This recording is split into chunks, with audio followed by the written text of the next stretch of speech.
Ask a geologist when the temple beside the Great Sphinx was built, and the answer depends entirely on which geologist you ask. One will tell you about 2,500 years before the Common Era. One will tell you 7,000, and a third will give you a date that sits between them, a date that almost no one outside a small circle has ever heard. The guidebooks only know the first answer. They call this low, weathered building the Valley Temple of Khafre, a funerary temple raised in the 4th Dynasty, where a dead pharaoh was washed and made ready for his tomb. Khafre's name was found inside it.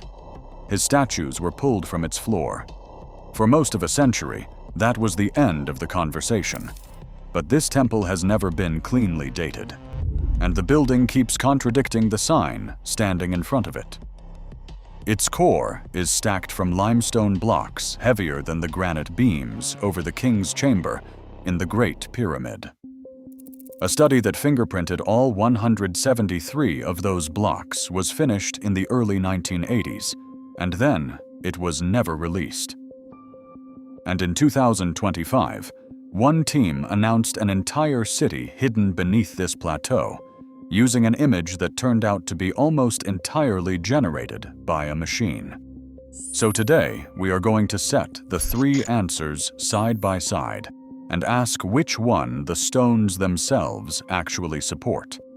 Not the lost civilization story, not the viral scan. The answer a British engineering geologist has spent 20 years quietly assembling, the one that fits the evidence better than either of the loud ones.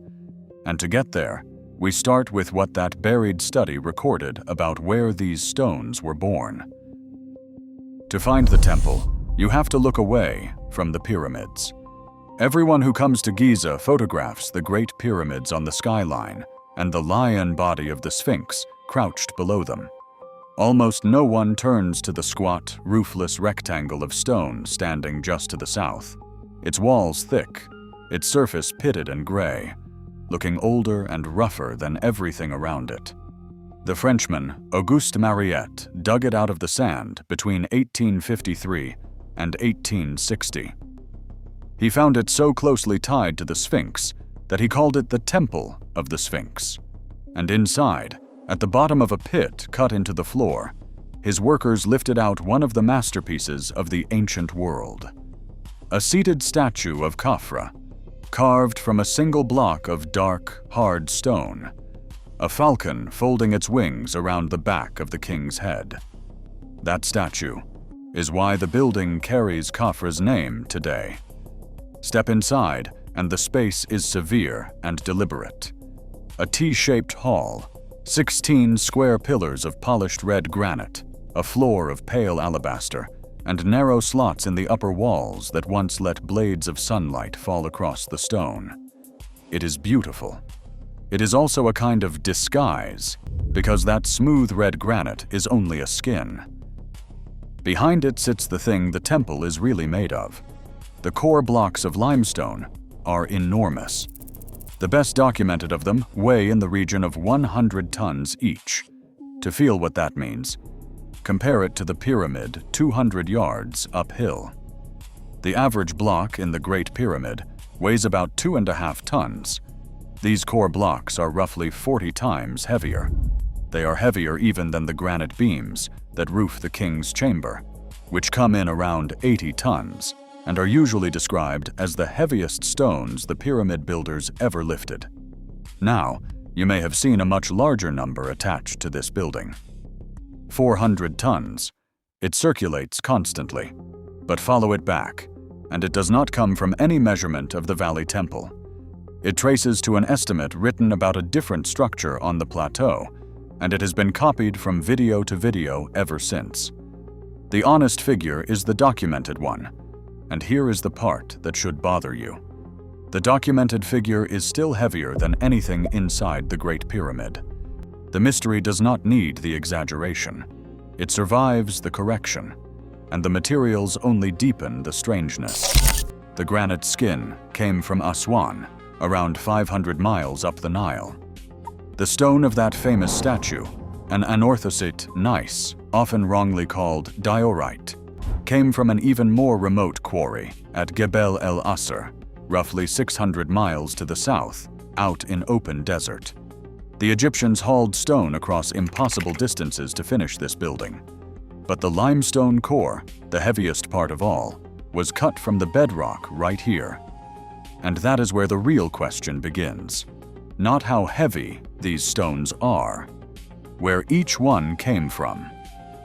Two men answered that in 1983, and then they sat on the answer for 37 years. Between 1979 and 1983, an American research project worked its way across the Giza Plateau, mapping the Sphinx and the buildings around it, stone by stone. It ran through the American Research Center in Egypt, directed by the Egyptologist James Allen. Two of the people on it would matter enormously here. One was a young field archaeologist named Mark Lehner, who would go on to spend his career at Giza and found the organization that still excavates there today.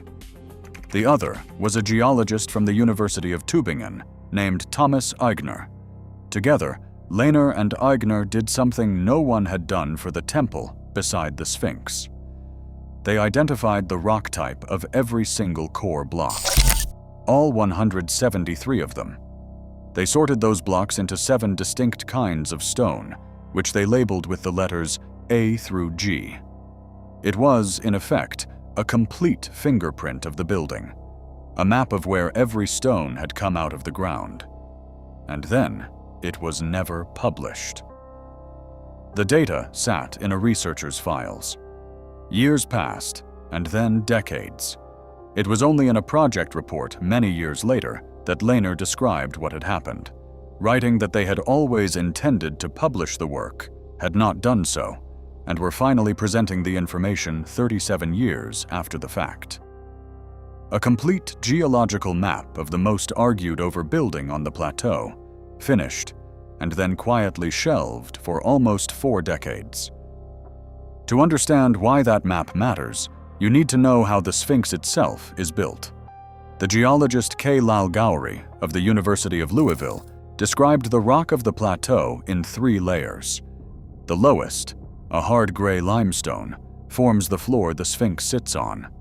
Above it lies a band of softer, yellower rock, and that softer band is the Sphinx's body, which is exactly why the body has weathered so badly while the rest endures. Above that sits a harder layer again, and that top layer is the Sphinx's head. The whole monument is stacked like a cake, soft in the middle, harder at the base, and at the crown. Now lay the temple's fingerprint over that cake. Aigner and Lehner matched specific block types to specific layers of the Sphinx. One type corresponds to the lower chest of the lion. Another matches the upper chest and the base of the neck. The blocks of the temple were cut layer for layer from the same body of rock as the Sphinx. And here the map says something genuinely strange. The single largest group of blocks in the temple, the type they called G, appears to match the highest layer of all, the layer of the head. If that identification holds, and it is still a careful hypothesis rather than a settled fact, then the bulk of the Valley Temple may have been built from the very rock that was carved away to shape the face of the Sphinx. The quarry and the monument would be the same act. You would be standing inside the empty space left behind by that famous face.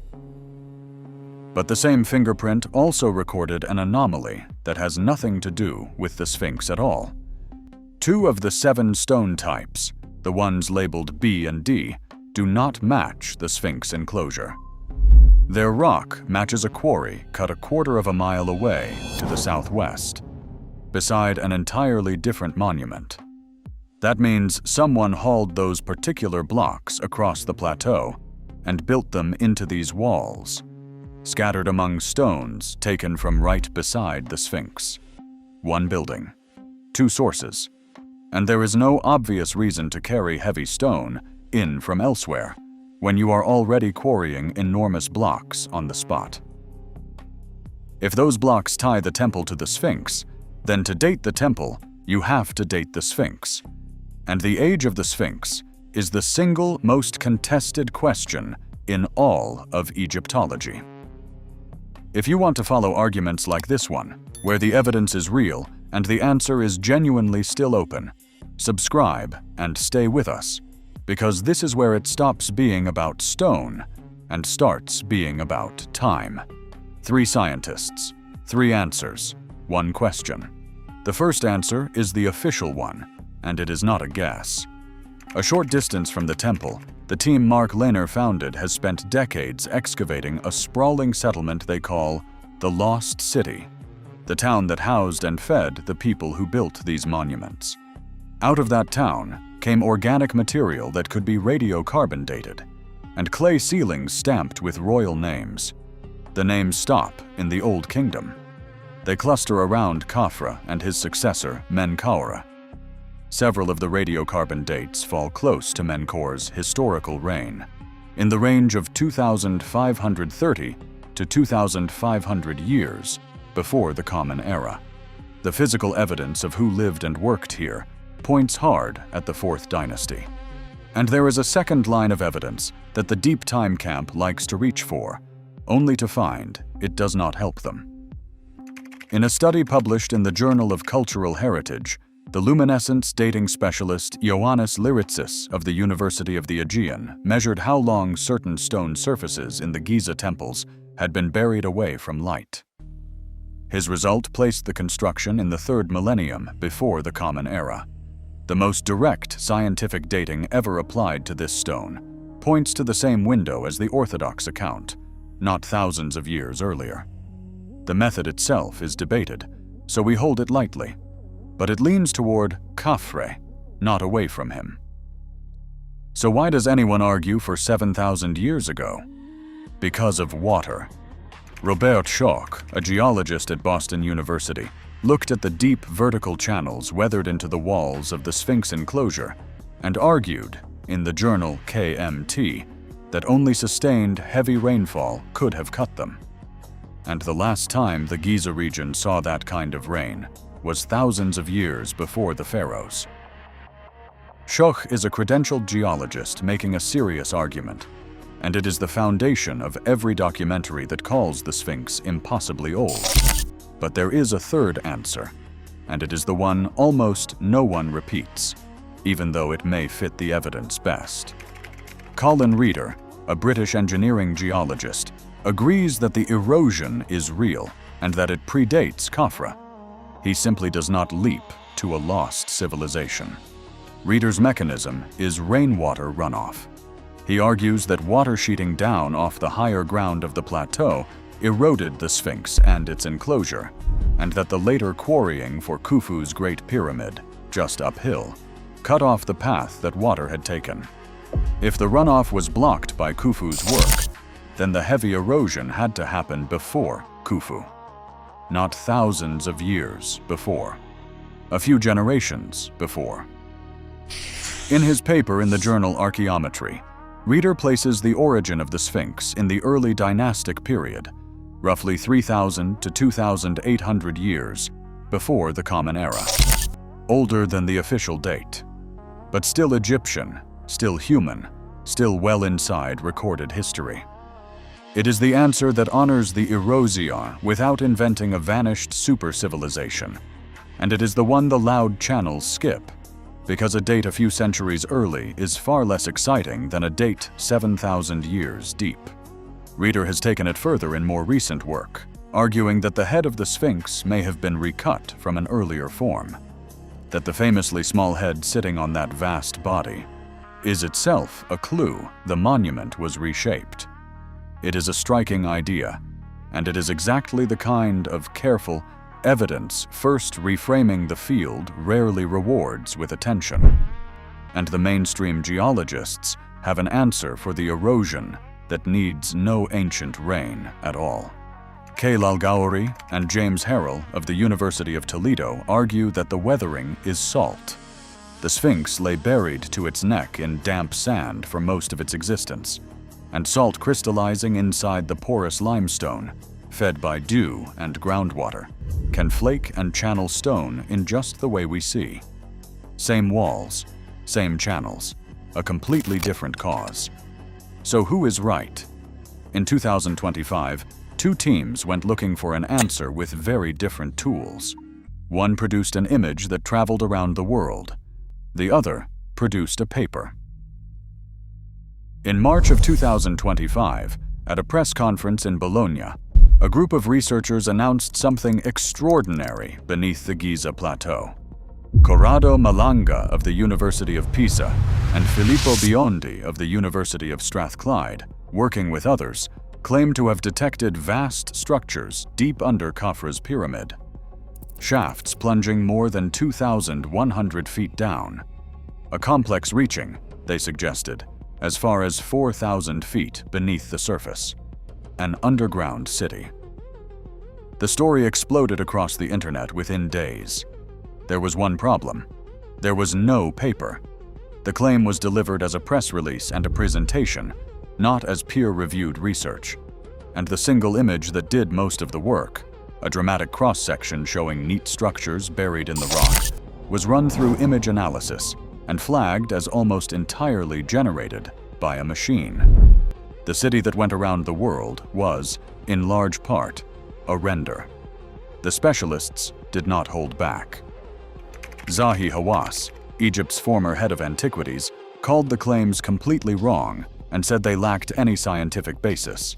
Lawrence Conyers, a ground-penetrating radar archaeologist at the University of Denver, called the depth claim a huge exaggeration, pointing out that the radar method involved simply cannot see thousands of feet into the earth. And yet Conyers added something fair, something easy to miss in the noise. He thought it entirely possible that smaller structures exist beneath the plateau, and even that some could predate the pyramids. The former antiquities ministers Mamdouh al-Damati and Hussein Abdelbasir added their own rejections. What gets lost in a story like this is that real science has looked inside Giza with deep, penetrating tools, and the history of it is remarkable. We have stood beneath this plateau before, in another video, in the chambers Hawass documented under the causeway.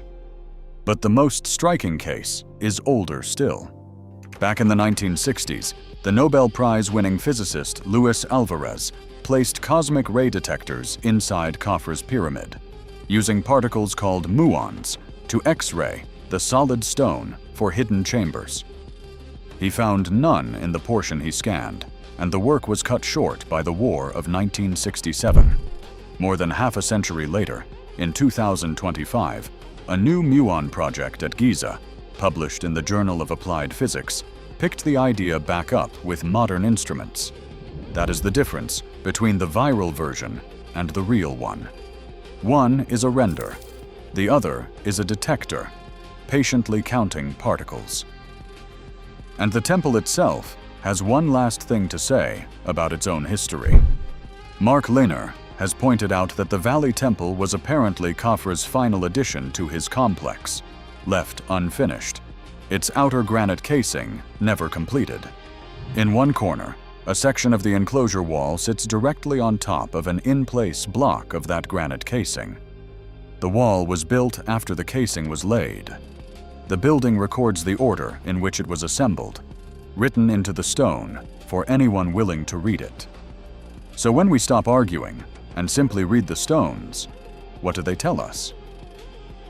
The temple beside the Sphinx is not a mystery because its evidence is hidden. That is the strange part. Everything we have talked about is visible. The 100-ton blocks are still there, still heavier than anything inside the pyramid.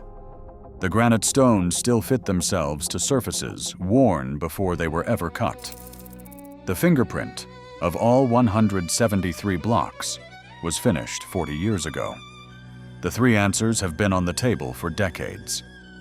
The mystery is that the one study that could have settled where these stones came from sat unread in a drawer for 37 years, while the stones it described sat out in the open, in full sun, walked past by millions of people every single year. The evidence was never missing. We simply did not look. And then we did not publish what we found. So we will leave the question with you, the way the stones leave it with us. Do you read this building as pure 4th Dynasty, exactly as the sign in front of it says? Or do you think Colin Reader is closer, that the core is older than Khafre, but still Egyptian, still the work of human hands a few centuries before the pyramids? The plaque gives one answer. The rock may give another. The comment section is yours.